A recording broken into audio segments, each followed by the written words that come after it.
Hi hello வணக்கம் and welcome back to our channel. நான் இதுக்கு முன்னாடி ஒரு வாய்ஸ் ஓவர் கொடுத்துட்டு அதை டெலீட் பண்ணிட்டேன். ஏன்னு பார்த்தீங்கன்னா இன்றைக்கி ஆகஸ்ட் 5 79வது சுதந்திர தினம். நான் வந்து அதை மறந்துட்டு உங்களுக்கு விஷ் பண்ணுறதுக்கு அனைவருக்கும் இனிய சுதந்திர தின நல்வாழ்த்துக்கள்.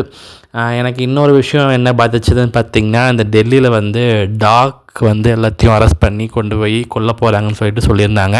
ஒரு மந்திரியும் வந்து அதை கொன்று நான் வந்து மரங்களுக்கு இறையாக போடுவேன், உரமாக போடுவேன்னு சொல்லியிருந்தார். அது எல்லாமே எனக்கு ரொம்ப பாதிச்சுது. நம்மளாம் வீட்டில் இருக்கிற செல்ல பிராணிகளை வந்து ரேஷன் கார்டோடு இணைக்கிறதுக்காக நம்ம பார்த்துட்ருக்கோம். ஆனால் அவங்க அப்படி பண்ணிகிட்ருக்காங்க. அது எனக்கு ரொம்ப வருத்தமாக இருந்துச்சு. இன்றைக்கி ஒரு சின்ன வேலையாக தான் சரி ஈரோடு போகலாம், இந்த வாஷிங் மிஷின் லிக்குள்ளே மூஞ்சிருச்சு, ஆன்லைனில் பார்த்தேன். சரி ஓகே, அதுக்கு நம்ம நேர்லேயே போய் வாங்கிக்கலாம். எனக்கு அந்த கடை தெரியும், அதனால் நான் ஈரோடு கிளம்பிட்டேன். ஈரோட்டில் வந்து பஸ்ஸு வெளியே வர இடத்துல சவிதா கிட்டே பார்த்திங்கன்னா அகில்மேடு 6th ஸ்ட்ரீட்டில் வந்து இந்த நேஷ்னல் சயின்டிஃபிக்னு சொல்லிட்டு இருக்குது.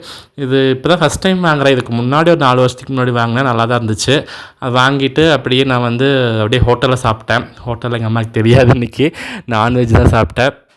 அப்படியே பார்த்துட்டிங்கன்னா அம்மா வந்து இன்றைக்கி ஆடிவெளின்னு கோயிலுக்கு போனாங்க. கோயிலுக்கு போயிட்டு பொங்கல், புளியோதரை, பாயாசம் எல்லாம் கொண்டு வந்திருந்தாங்க. சரி ஓகேங்க, நாளைக்கு பார்க்கலாம், பாய்.